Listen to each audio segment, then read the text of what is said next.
Well, hello, and here's another EdTech hint for you. Really straightforward, this one.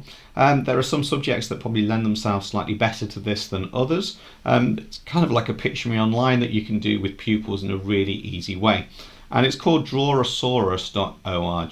Drawasaurus.org. So what I'm going to do is I type Drawasaurus.org in, and then I'm going to create a room. Now I want to keep this nice and secure, so I'm going to create a name for my room.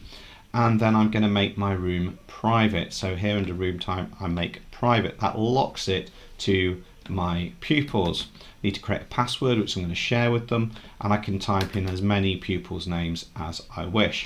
If I use the show custom settings here, I can now type in the words and lock it to those specific words.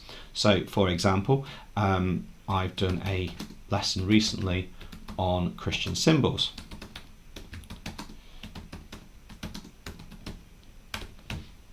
And if I make sure I tick this box here, use only custom rooms, you've got to do that or else you do end up getting other words as well. Then I've got other options here, so rounds per game, so I can have as many rounds as I want, I can have as many seconds as I want, and I can have as many word choices. I'm just going to leave it to one word because I only want the pupils to draw the one picture, and then others are going to guess it. So let me just make sure I've got 20 seconds so I can flip between the two here. So click start playing, and this is now asking me to wait for other players. I can click on that link there to get the link, or I can use the same link that is at the top.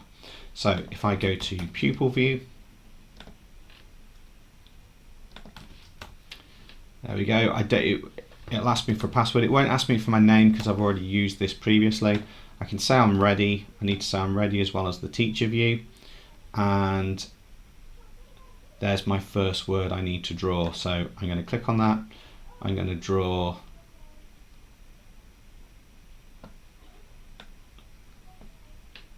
a crucifix, and then in my last few seconds, let me go back to teacher view so I can just show you I can get my word in,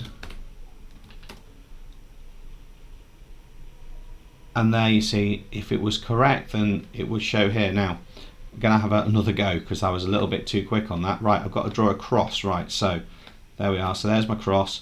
Teacher view or another pupil, you type cross in, and there you go. It shows you that I guessed it correctly, and then we're all good. So it shows that I won. I got a point for that.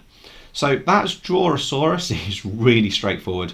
It's about trying to work out how you can apply that to your lessons, but I'm sure you can. Drawasaurus.org.